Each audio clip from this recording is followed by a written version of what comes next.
What is up, everybody? It is your boy Nick Noodles coming at you with another great video. A few months ago, I made a YouTube video talking about fake sneakers, what I thought about them, and in that video, I said at some point this year I was going to try and get a pair of fake shoes, and I am happy to say that I actually have my first pair of fake shoes.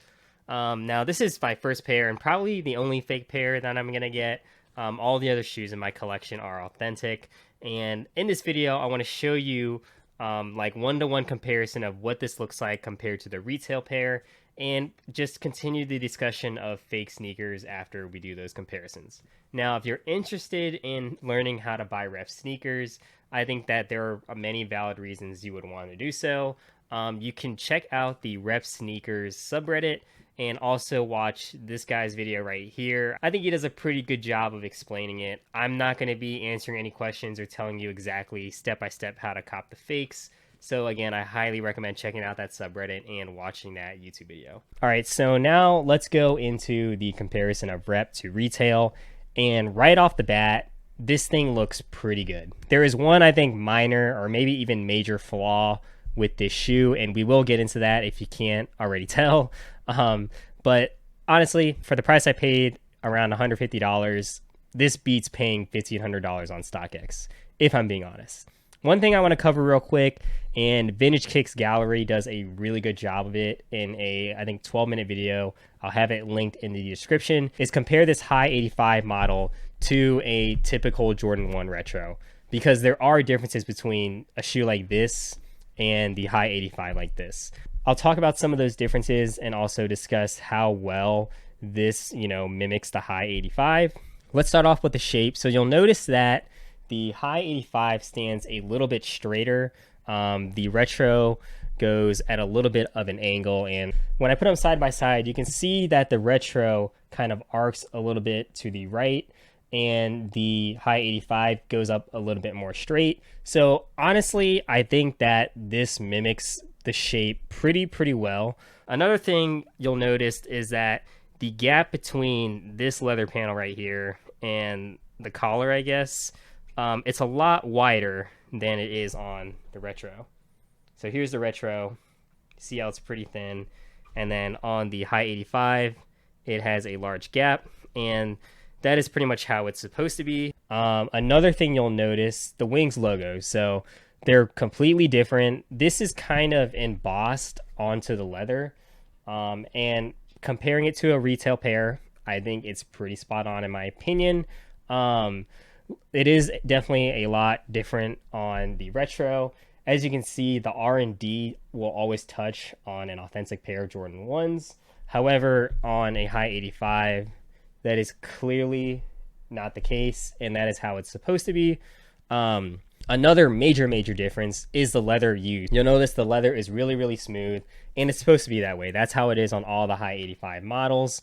On a retro, it is a lot more tumbled, and I've heard that leather like this on the high 85 is supposed to be a lot more durable, stand the test of time, because it's not synthetic. I don't really know, in my opinion. I'm not a material science major. But yeah, honestly, I think the leather is good. I think the color is 1-to-1, just because it's pretty hard to compare it to a retail pair based on pictures alone, because the lighting can affect how this red is going to look. But honestly, it matches the color scheme that I'm looking for, and I'm pretty sure that it matches the retail pair. So I guess you'll just have to take my word for it. Another detail that's different is that on the retro, you'll notice that the leather right here on the collar, it's embossed out. So if I look at it from the top, you'll notice that the blue parts can stick out a lot more. If we look at the high 85, it's not supposed to do that, and I'll have stock images. If I put it at the same angle, straight up and down, you'll notice that you can't see the white sticking out as much. This leather right here. Speaking of which, the angles are slightly different on this panel. When we look at Vintage Kicks Gallery's picture, you'll notice that on the retro pair, it dips down a lot more. It's a steeper slope, looks like a black diamond, you know what I'm saying.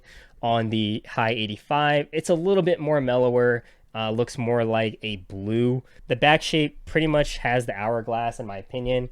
It pinches in and then it goes out.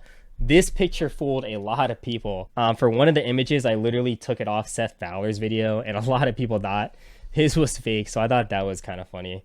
But honestly, the hourglass shape doesn't really matter that much because, it'll look different depending on how you wear it, and the more you wear it, this shape is going to break down a little bit. If you choke the shit out of your Jordans, you're not really going to see that hourglass as much. If you wear them unlaced than you would. So honestly, I don't really think the back shape is that big of a deal as long as, the panels are stitched properly, which in my opinion they are. Let's talk about the swoosh. So the swoosh on the 85 is a lot bigger. You can tell by how high it goes up. So you'll notice notice the gap between here and here. It's a little bit smaller, and this seems pretty big when you compare it to something like this. It also is just ever so slightly wider than the retro pair, but honestly, I think the placement's perfect. I really don't have any complaints about the swoosh. And honestly, I think, the swoosh is probably the most important part of the Jordan 1. The collar, again, it's a little bit different than the retro. The high 85 has this restricted symbol, and the retro just doesn't. It just says Nike Air. However, when you compare this to the retail pair, it looks 1-to-1.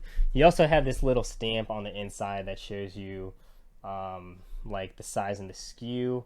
However, that doesn't really show, so it's really not that important. The sole, it looks pretty 1-to-1 to me.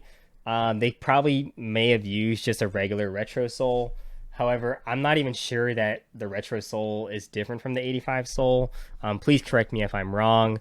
The bottoms, again, they're perfect. I mean, no one's going to even look at the bottom of your shoe. One last thing, I guess. Now, the only really bad thing on these shoes, if you haven't guessed already, is the toe box. If it's laying flat like this, it's a little bit harder to tell. If I hold it at this angle, you can see how shallow the toe box actually is. On the retro pair, it's a lot more pronounced. There's a little bit of volume on the edge of that toe box. On the high 85 rep, it's almost like a triangle in my opinion. So the toe box is definitely the worst part. It is also a little bit square in the front. But again, depending on how you look at it, you might not even be able to tell. I actually did a quiz on my Instagram, and only like 5 out of 69 people got all 4 images right for guessing the fake. On my main Instagram, about 17% voted that they could tell the difference.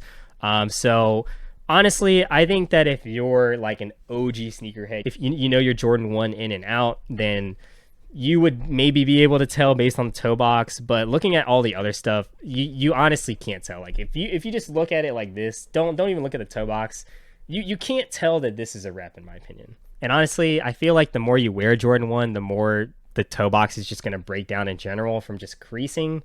So who knows, maybe after I wear this toe box will look somewhat normal. But yeah, that's pretty much my comparison. Again, I think these are excellent for the price. You really can't beat paying, a fraction of the cost for, I would say, a 0.8, 0.9 to 1 ratio replica.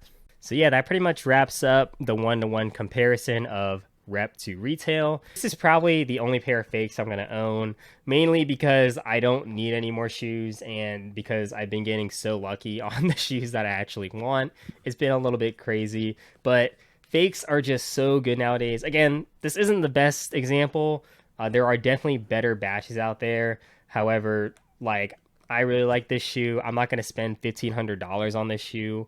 I think that you should be able to do whatever you want with your money. So if you want to save up and get that dream shoe, you can. If you want to, get the fake shoe for what you would have paid retail, then, do that as well. One thing I will never condone, and I don't think that anybody will ever condone, and it's probably the only reason why reps have a bad reputation, is people selling them as authentic. Don't do it. Like, you're literally a piece of shit if you try to sell fake shoes as authentic. A lot of people will say they want to work hard for a shoe and that there's, gratification for putting in a lot of effort to get that dream shoe. However, I think sometimes we forget, the original cost of the shoe, and we base a lot of stuff on the resale value, because this shoe right here would have been, I think, like $175. It was like $350 for the airship pack. So yeah, this would be about 175 bucks. Now, if someone in Chicago, because that's the only place that they lived, got these for retail off like whatever sneakers pickup they had, I really wouldn't think that they were, hard working for getting that shoe. I would really think that they were insanely lucky. So that's just my perspective. Let me know if you agree or disagree with that. We're all definitely entitled to our own opinions. And honestly, the sneaker community is a little bit of a mess right now. On one side, you have resellers, old and new, and on another side, you have people that just want the shoe. And honestly, I'm on both sides of that spectrum. Like, I literally resell shoes, and I miss out on shoes that I really want. We're always going to argue with each other over reps. I feel like some resellers will always be mad about reps because that takes away from their customers. Why would someone pay your resale prices if they can get the same exact shoe 1-to-1 now for the retail price? So that definitely pisses resellers off, and I could totally understand why. However, on the other side, you have the people that actually want the shoe, and they hate resellers just as much as resellers hate fakes, because obviously the resellers are taking the shoes to profit off of and not to wear them. So that's just my opinion on all of this. I'm probably not going to do any more videos on fakes just because I think I did what I wanted to. I got a pair and I gave my opinion on it. So if you hated this video, then you'll never have to see any fakes ever again. But yeah, thank you all for watching, and I'll see you on the next video.